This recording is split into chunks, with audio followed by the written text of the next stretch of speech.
Welcome to Global News on Signature TV. In the headlines, UNDP pledges strategic support for Enugu State in realizing its development goals. NNPC Limited says it is considering the sale of its refineries. Kenya swears in top electoral officials after president's approval. And heat wave hits Moscow. Residents and tourists brave scorching heat. Details shortly.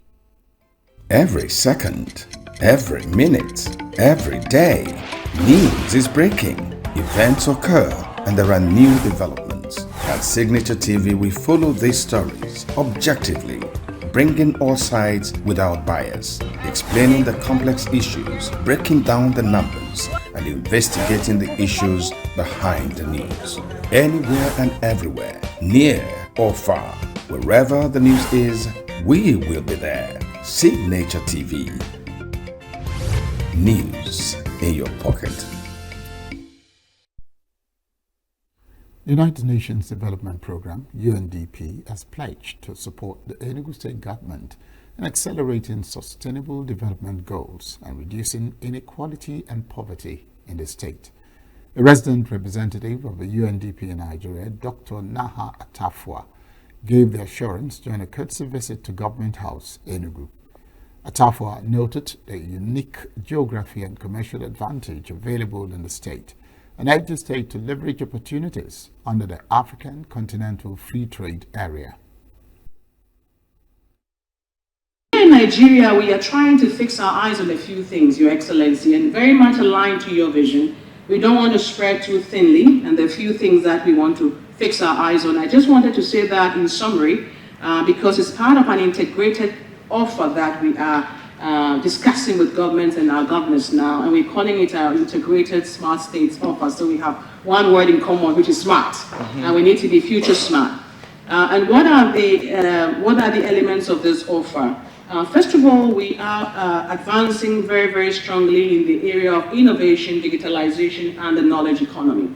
And we feel the future of development in Nigeria and in Enugu will need to be anchored on innovation, digitalization, and the knowledge economy. And this is where the Smart Schools initiative also sits in.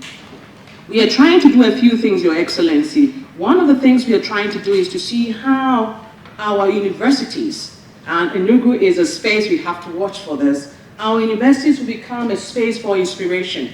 Where is that space where a young man or woman in Nigeria or Enugu goes to and they can turn their ideas into prototypes? And they can turn their prototypes into businesses and businesses into industries. So we are creating what we are calling university ports, a space where you can have your 3D printer, you can have your CNC machine, you can have all kinds of equipment to allow you to be able to take your innovation forward. And we are attempting to do this in 36 states, including Enugu, in 36 months.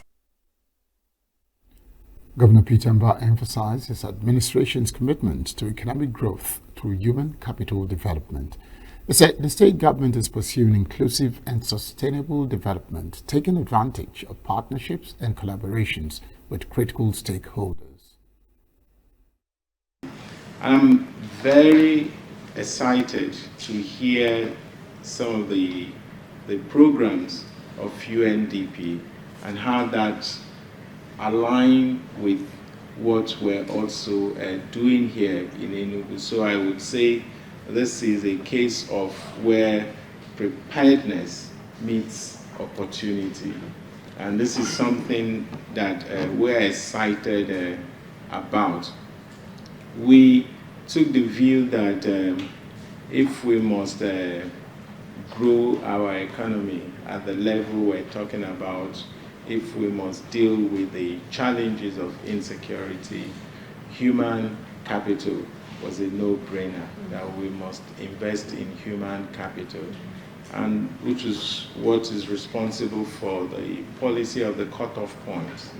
Okay, so if you look at our manifesto when we were campaigning for office, we made clear that in the education sector we're going to introduce a program called the cutoff point, which is what later is translated to the Smart Green Schools initiatives. The partnership between the Enugu State government and the UNDP is expected to boost investments in education, health, infrastructure, aviation, and tourism. The presidential candidate of the Labour Party in the 2023 election, Peter Obi, says its involvement with the new coalition, the African Democratic Congress, ADC, does not affect its membership of the Labour Party. Obi made a clarification during the flag-off of a Labour Party governorship campaign in Anambra State, in which Dr. George Moghalu was presented with the party's flag. He said it needed to clear the air regarding rumors and confusion surrounding his affiliations and his future in the Labour Party. Initiate Labour gubernatorial candidate for Anambra State.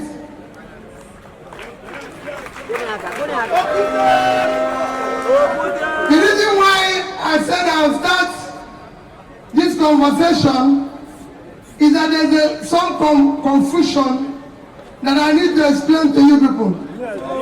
And it's very important. Because if people are saying, oh, we are in ADC, we are in Labour, we are in this. Let me put it categorically. I and all the national members of the Assembly, we are part of part of the coalition that have adopted ADC for 2027 election. And we remain, and other parties will join us. Today, we are members of Labour Party. We use the occasion to announce its intention to contest the 2027 presidential election because of his desire to make Nigeria better through quality leadership. As efforts intensify to strengthen the People's Democratic Party (PDP) across the Southwest, the Oyo State Governor Seyi Makinde says that the PDP is an institution that cannot be threatened by talks about coalition. Governor Makinde stated this on Friday while speaking with newsmen shortly after the meeting of the Southwest PDP caucus held at the Southwest PDP Secretariat. Makinde noted that the party remains united and undivided in the Southwest geopolitical zone. The governor said that PDP leaders in the Southwest have resolved that as responsible leaders, they will stay in a party and fix whatever challenges arise. He added that the PDP will deal with its issues and come out stronger as the only credible political alternative for Nigerians. Earlier, the meeting, which comprised the Osun State Governor Nuruddin Adeleke, was represented by his deputy Kola Adewusi, a former governor of Osun State, Olagunsoye Oyinlola, and other key leaders issued a communique stressing that the leadership of the party in the zone distanced itself from the coalition. It added that the caucus commended and appreciated governors Makinde and Adeleke and other leaders of the PDP in the Southwest Zone for their untiring roles in ensuring the stability and growth of the PDP.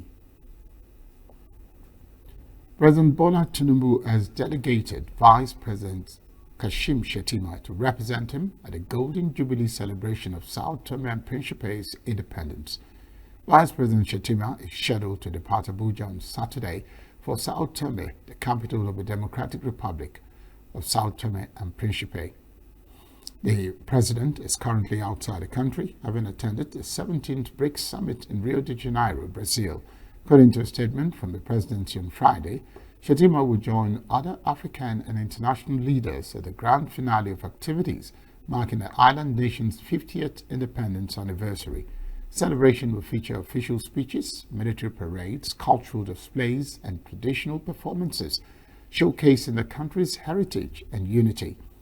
Vice President Shettima is expected to return to Nigeria upon the conclusion of the anniversary celebrations.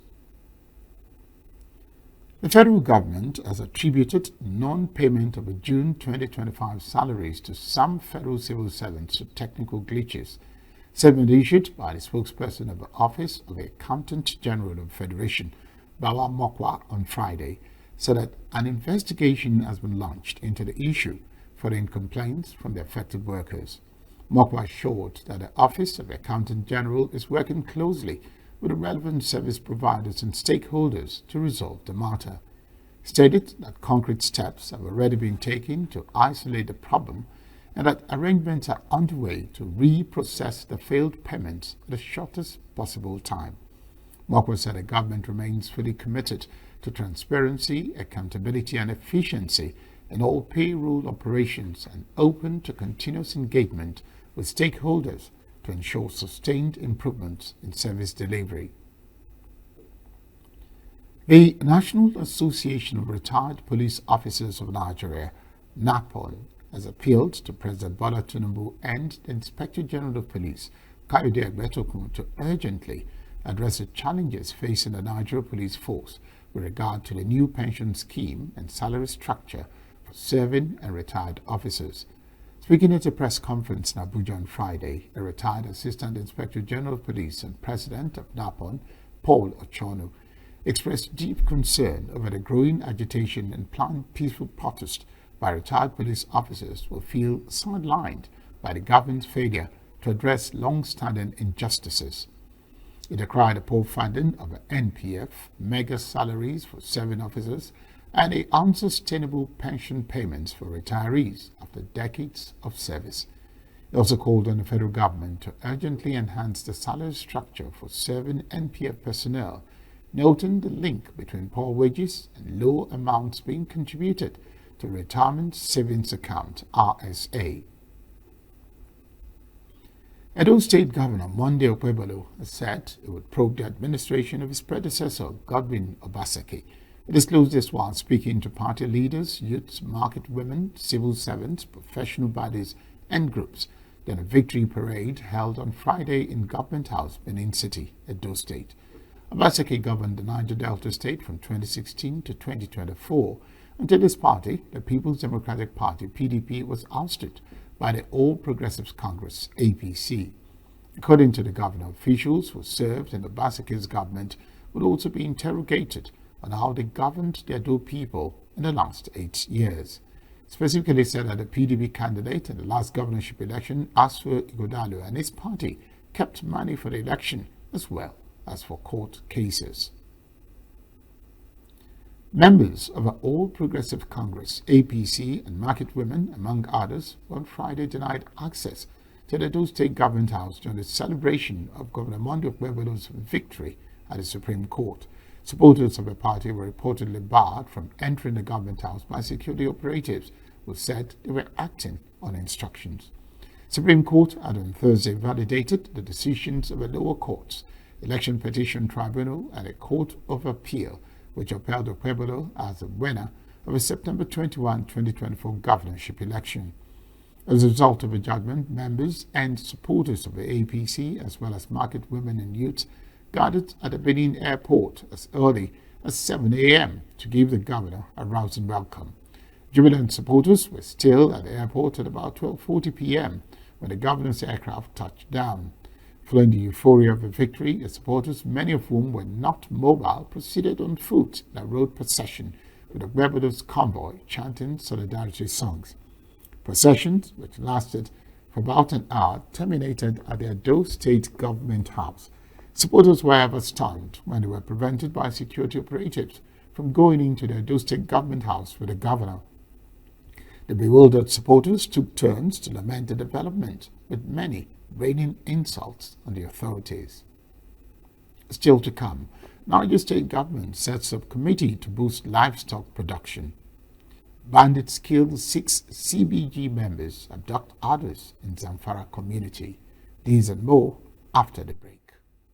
Every second, every minute, every day, news is breaking.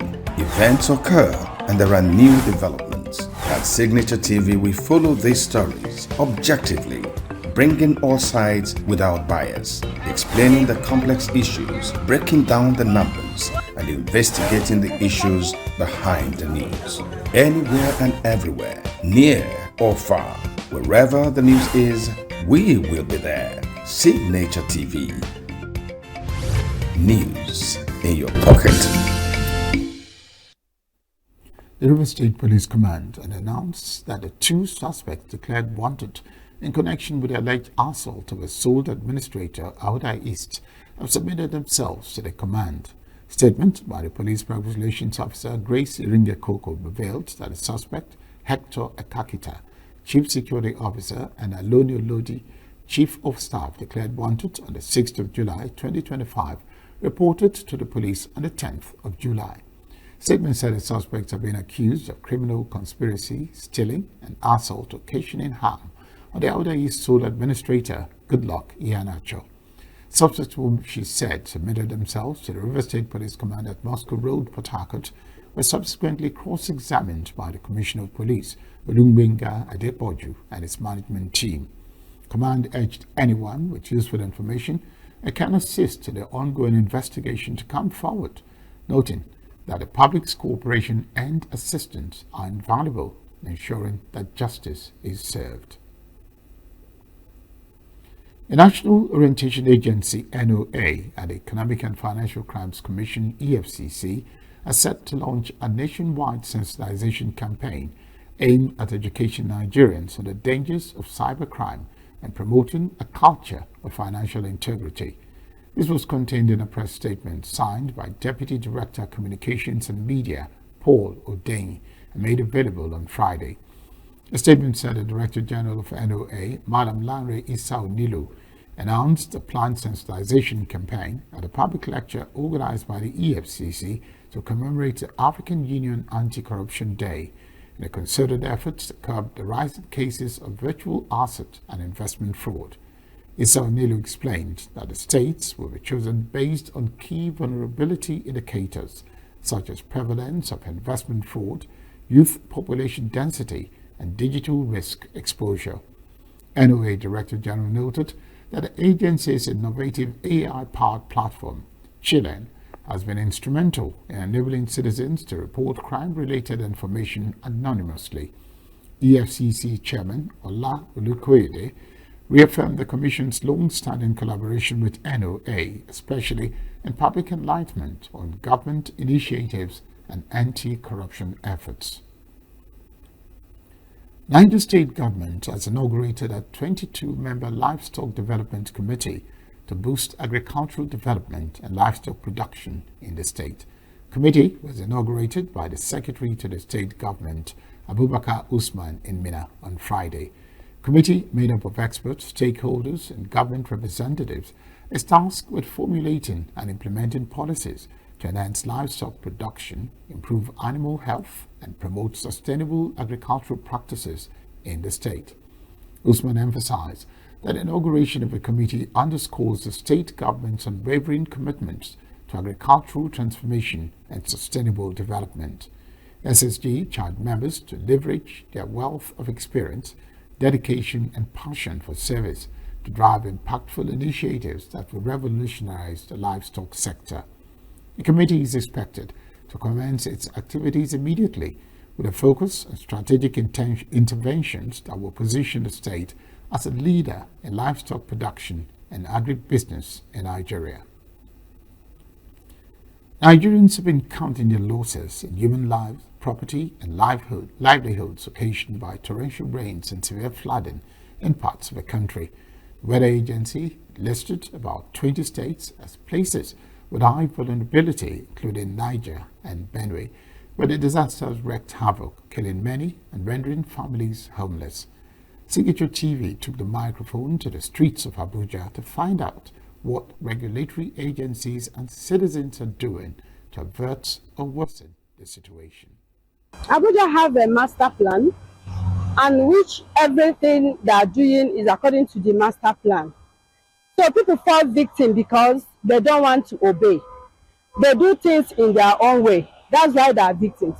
Even when they are looking for houses, they see swampy areas, they see gullies, they see places that in future or in case of any natural disaster, they could be, involved. But they will bluntly go there, trying maybe their faith. At times their faith will fail them. That's why at times they fall victims and they blame it on government. The government on their own part, they are not even careful of their citizenry. They don't want to care up. Yes, in most cases, people are warned. Yeah, because before anybody will build in anywhere, I think there have to be a satisfied paper from the local government or whoever that is involved. But in most cases, people still go ahead to build. And once that is done, there's nothing government can do about it. Before you start any building, you will first of all involve an engineer, an architect.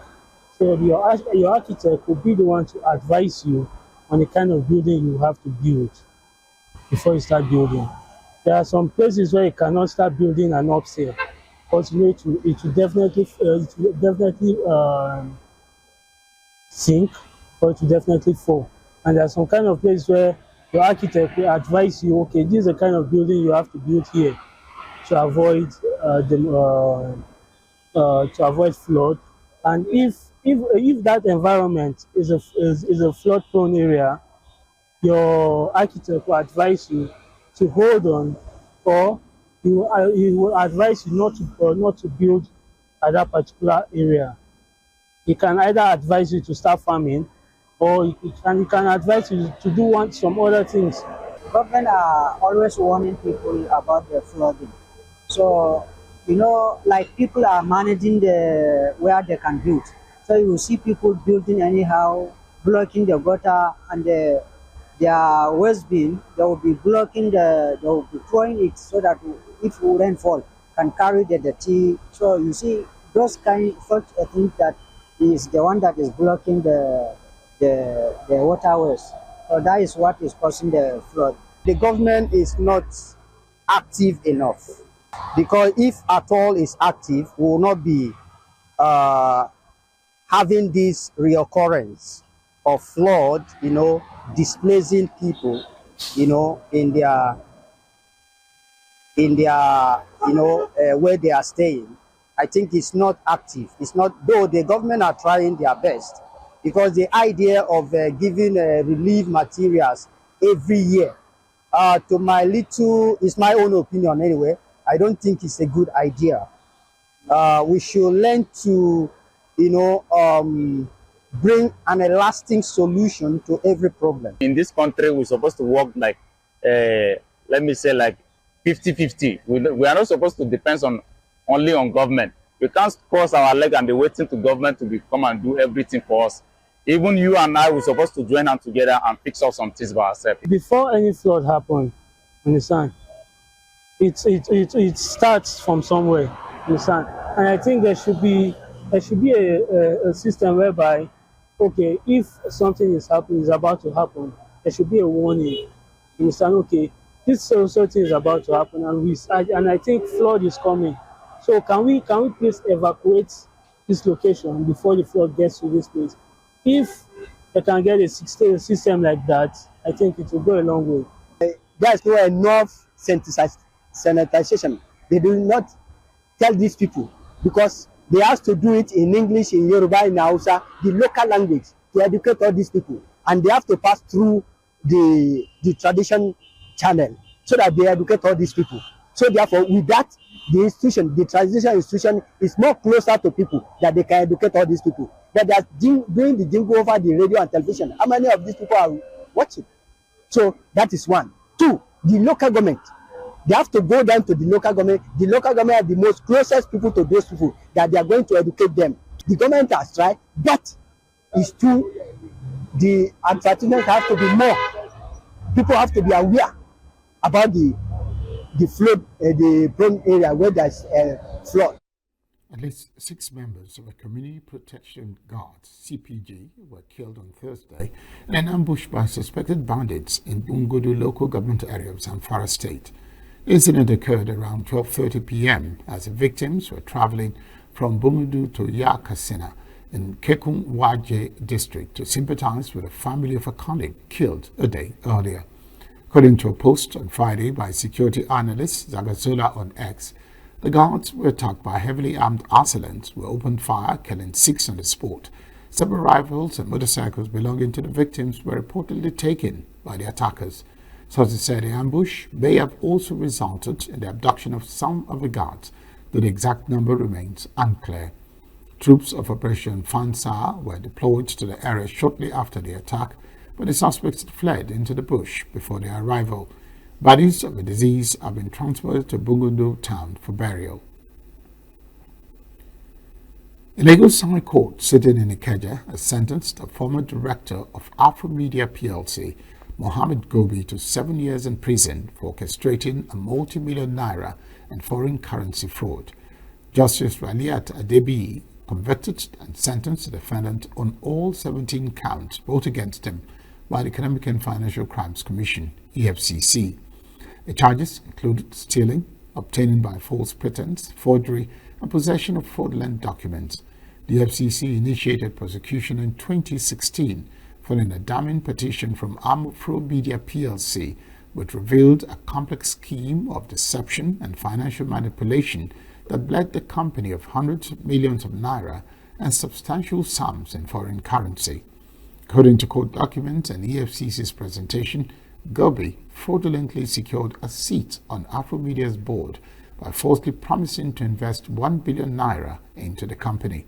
Justice Adebi, however, dismissed the claims as entirely fictitious and part of a deliberate ploy to mislead and defraud the company. In a judgment, Justice Adebi condemned Gobi's actions as a grave breach of trust, stating that his manipulation of corporate structures for personal gain represented a betrayal of confidence and fiduciary duty.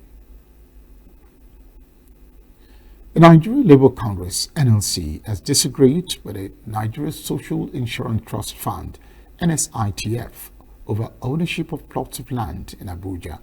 According to NLC, the Abuja plots with numbers MISC 54707 and MISC 54824 belong to it. NLC President Joe Ajero made this clarification in a statement on Friday.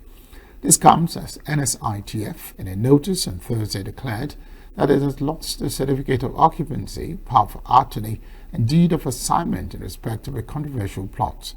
Reacting, the NLC told the NSITF to withdraw the notice, threatening to press charges against the agency. The Group Chief Executive Officer of the Nigerian National Petroleum Company Limited, Bayo Ojulari, says the company is considering selling some of its refineries now grappling with challenges of rehabilitation.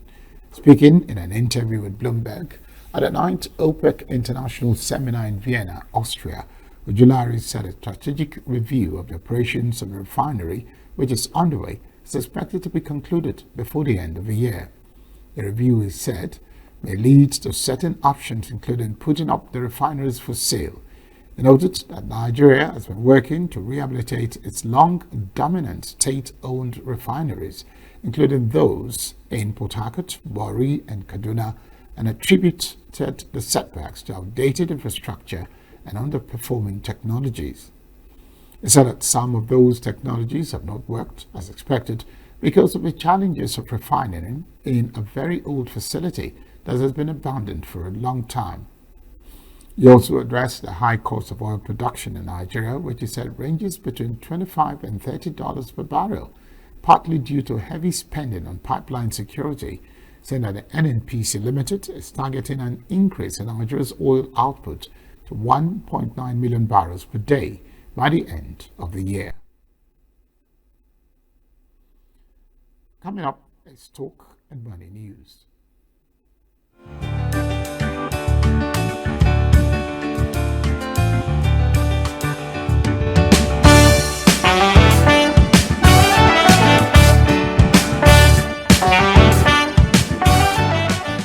At the close of trading on Friday, July 11th on the Nigerian Stock Exchange, over 1 billion shares were exchanged in 33,399 deals with a market turnover of 30.55 billion naira. The day's performance marked a notable 9% increase in volume, 10% rise in turnover, and a 20% jump in the number of deals compared to Thursday, July 10th. The NGX market capitalization currently stands at 79.8 trillion naira.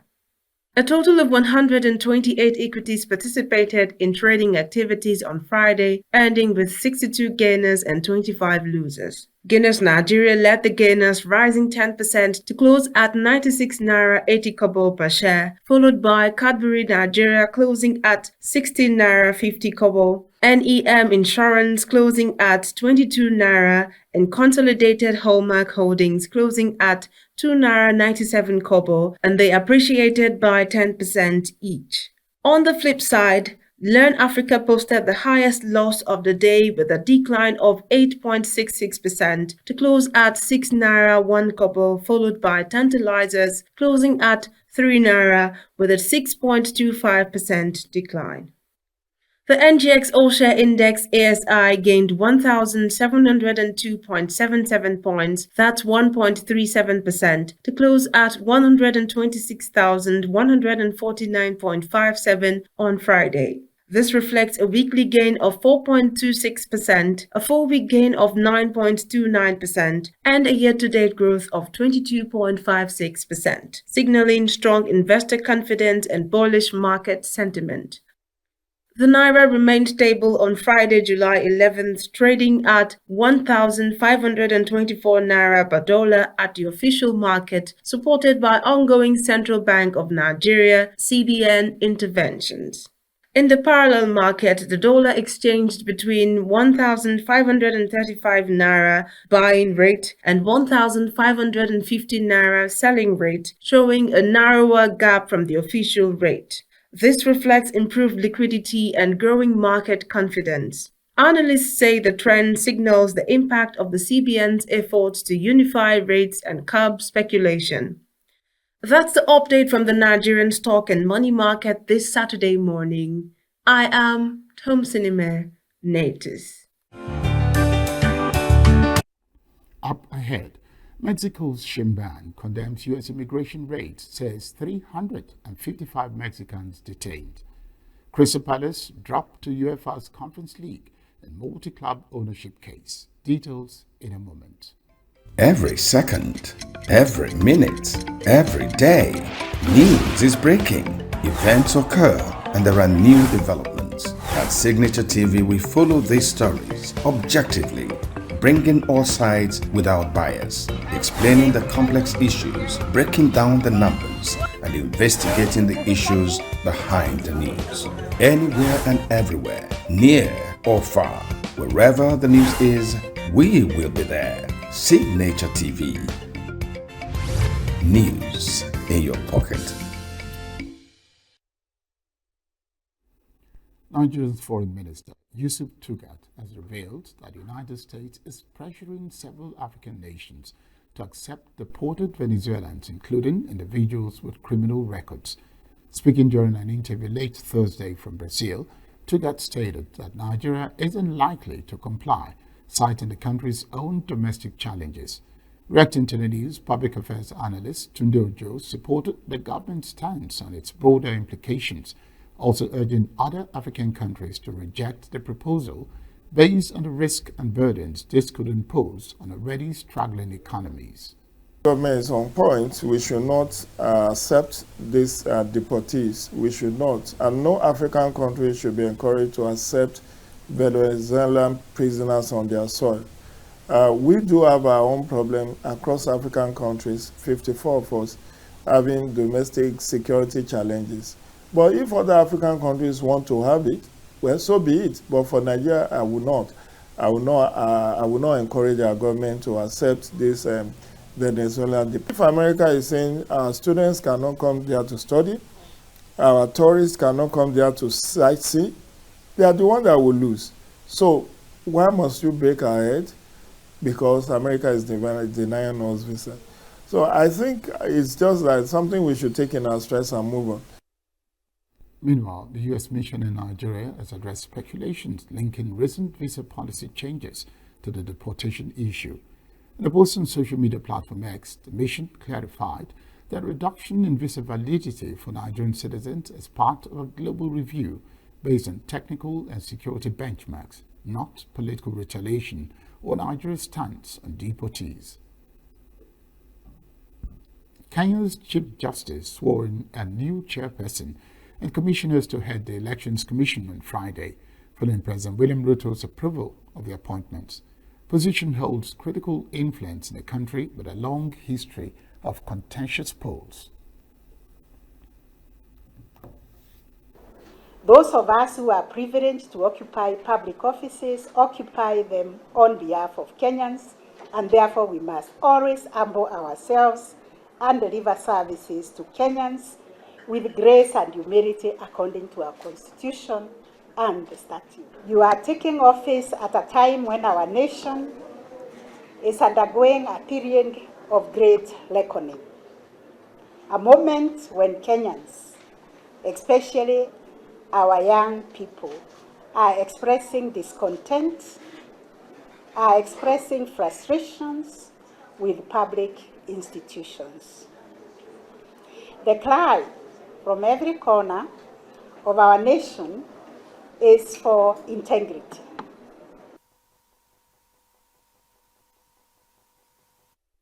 The East African nation's next general election will be held in 2027, but Ruto is already under pressure from street protests led by young Kenyans dissatisfied with high living costs, corruption and police brutality. A new chairman and 6 commissioners appointed to the Independent Electoral and Boundaries Commission, IEBC, would serve for the next 6 years, according to the notice issued late on Thursday. Ruto suspended 4 election commissioners in December 2022 after they rejected his victory in elections held earlier that year. The dispute proceeded to the Supreme Court, which upheld Ruto's win and rejected the commissioner's arguments that the vote tallying process had been opaque.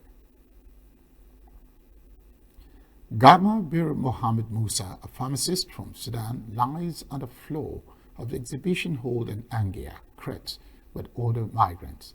The hall has been turned into a temporary shelter for hundreds who have crossed from Libya on boats in the last weeks in an effort to reach Europe, putting a strain on local authorities in Crete who were not prepared for such a large influx. Musa fled with his wife Rowan Ali, also a pharmacist, after what he said was persecution of those working in medical trades in Sudan.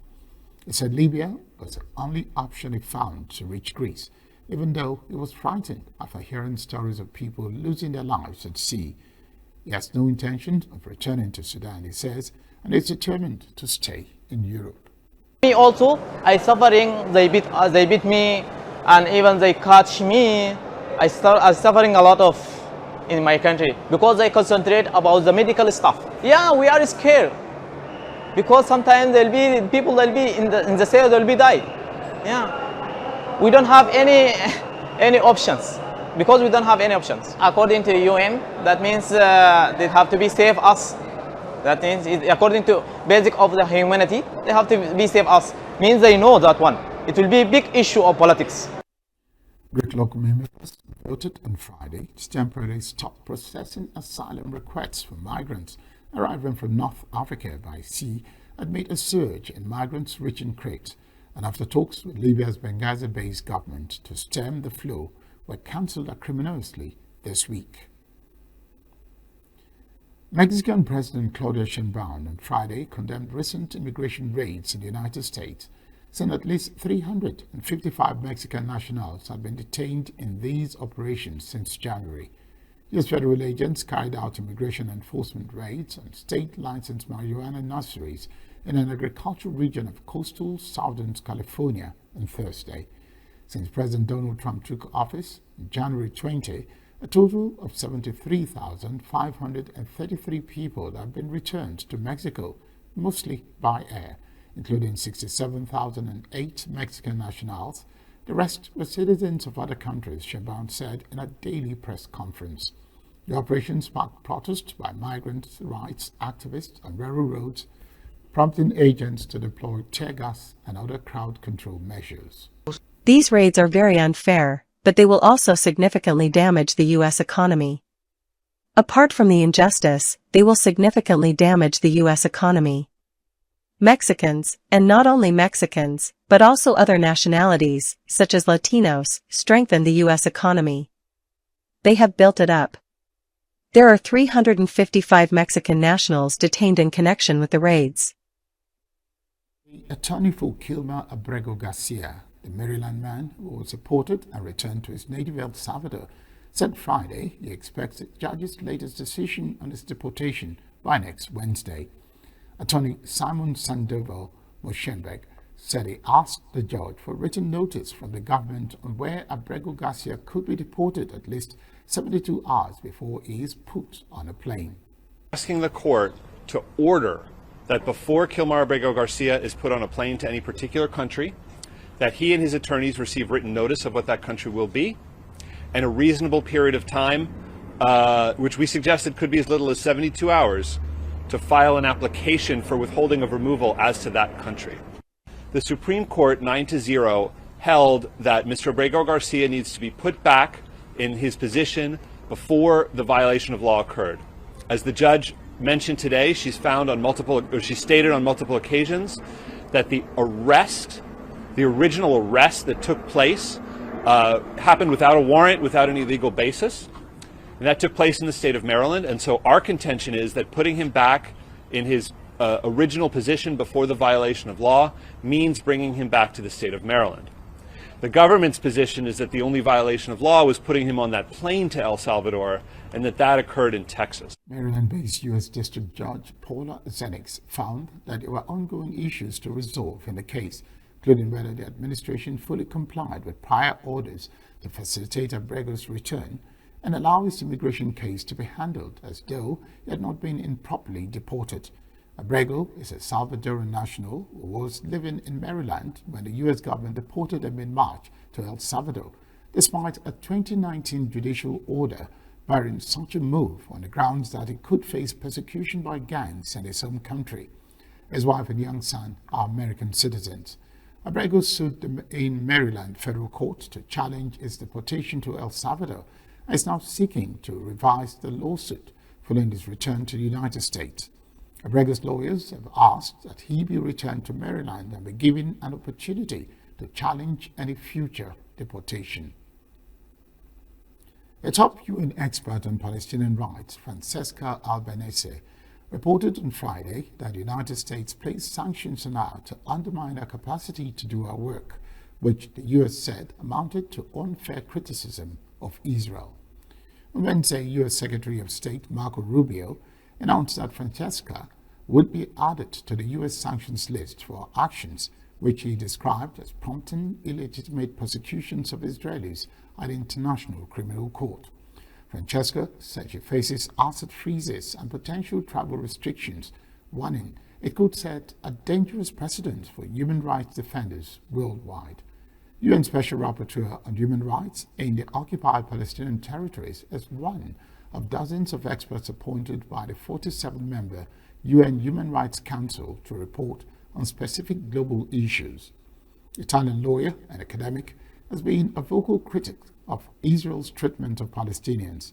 She recently published a report calling on states at the UN Council to impose an arms embargo and cut off trade and financial ties with Israel, while accusing the U.S. ally of waging a genocidal war in Gaza.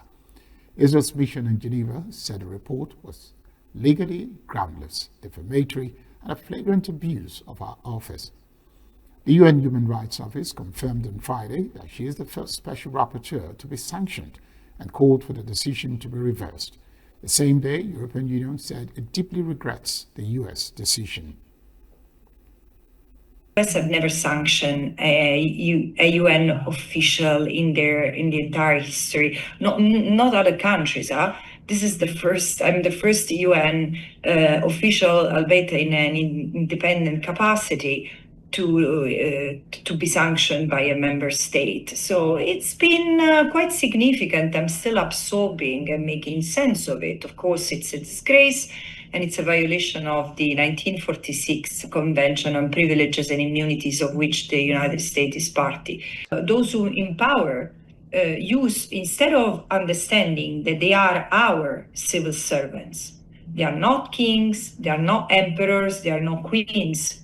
So they should operate and use their political functions and power within the limits of the Constitution, of international law, and these limits seem not to exist anymore.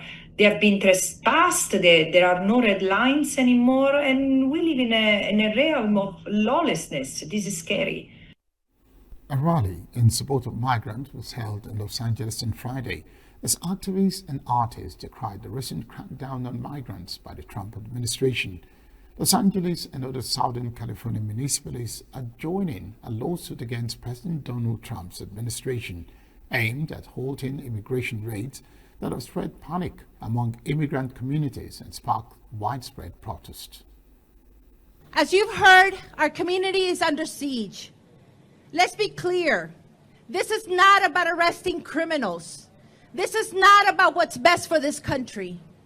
This is about a petty little man who is in the White House, who seeks revenge on sanctuary cities for protecting families, for protecting children, for protecting workers who give their labor, their lives, and their blood and their sweat to this country.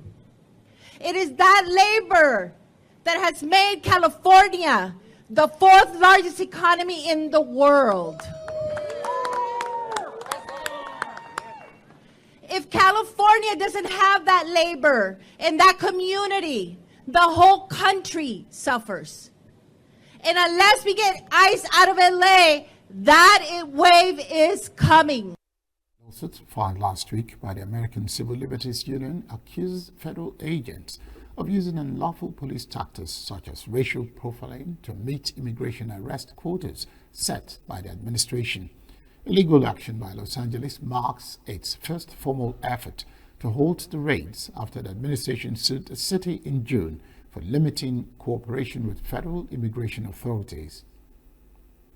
Brazilian President Luiz Lula da Silva criticized U.S. President Donald Trump on Friday, saying that Trump was misinformed, but certain that the United States does not have a trade deficit with Brazil. Lula made remarks during an event in Espírito Santo, challenging Trump's recent announcement of a 50% tariff on Brazilian goods starting August 1. Lula emphasized Brazil's willingness to negotiate, but warned of reciprocal actions if the tariffs were imposed. Brazilian leader also addressed Trump's criticisms about former President Jair Bolsonaro, currently facing charges in Brazil's Supreme Court. In a letter to Lula, Trump linked the tariffs to Brazil's judiciary launching legal proceedings against Bolsonaro, who is on trial on charges of plotting a coup to stop Lula from taking office in 2023. Trump defended Bolsonaro, calling him very honest. Trump said on Friday he would speak to Lula at some point after he threatened to impose 50% tariffs on Brazilian exports. With all due respect to President Trump, you are misinformed, very misinformed. The United States does not have a trade deficit with Brazil. I will fight and try everywhere to avoid taxation. I will fight in the WTO, World Trade Organization. I will talk with my BRICS partners. Now, if there is no solution through dialogue, face-to-face, we will establish reciprocity. If they tax here, we... Russia's defense ministry said on Friday its forces had captured the village of Zelena Dolnia in Ukraine's eastern Donetsk region. Reuters could not verify the battlefield assertions. Drone footage released by the ministry allegedly depicted drones in action and explosions in the vicinity, concluding with a soldier displaying a Russian flag. Russians have rushed to air conditioners, ponds and street fountains as a heat wave grips Moscow. The air on Friday warmed up to 35.2 degrees Celsius, making it the hottest day of the year. Thursday set the temperature record for June 10 in the 21st century. But despite record heats, many people enjoyed the sunshine after the abnormally cool and rainy June. Great. Yes. It is better than cold weather. We all got enough cold weather in June. Now we have to heat ourselves up. First, it was raining throughout June. Everyone was waiting for the sun to come. And finally, the sun appeared. Of course, this weather is good for a beach. It is hard to work under this type of weather. But people can work under air conditioner. That probably won't happen, but you know, I mean, it's something special, you know, that he's taken the time to come out here. A lot. You know, the community has gone through a lot over the last week, and the devastation, the families that have been affected by it greatly. You know, we just really appreciative to see our president, you know, come and supporting us in a time of need. The heatwave is expected to continue into the weekend and recede at the beginning of the next week. Twice defending champion Carlos Alcaraz said he cannot be prouder to reach a third straight Wimbledon final on Friday after he rediscovered his A game to battle past towering American Taylor Fritz 6-4, 5-7, 6-3, 7-6. Eyeing a sixth Grand Slam title, the Spaniard was eventually too strong for the metronomically consistent Fritz, whose biggest weapons were still not damaging enough to unsettle the second seed under a fiery sun on center court. Alcaraz's victory set the stage for a tantalizing final against other world number one, Jannik Sinner. Alcaraz, who last tasted defeat at the Barcelona Open in April, has now won 24 matches in a row, an unmissed statistic for Sinner, who he faces on Sunday. The certainly entertained the center court crowd, who lapped up a contest that pitted two hardened competitors with such contrasting styles against each other. Fritz was bidding to become the first American man to reach a Wimbledon final since Andy Roddick in 2009, was so languid and smooth, emotionally and physically consistent from one point to the next. Alcaraz, on the other hand, was a fidgeting bundle of energy, exploding into life at key moments, ripping top-spin forehands that drew gasps of admiration. Fritz broke Alcaraz for the first and only occasion to take the second set as the Spaniard's intensity levels dropped. But the champion quickly regained the upper hand, breaking twice in the third and coming through the tiebreak to clinch the victory. And that's the news this hour. I am Barry Kumo Ado. Thank you very much for watching.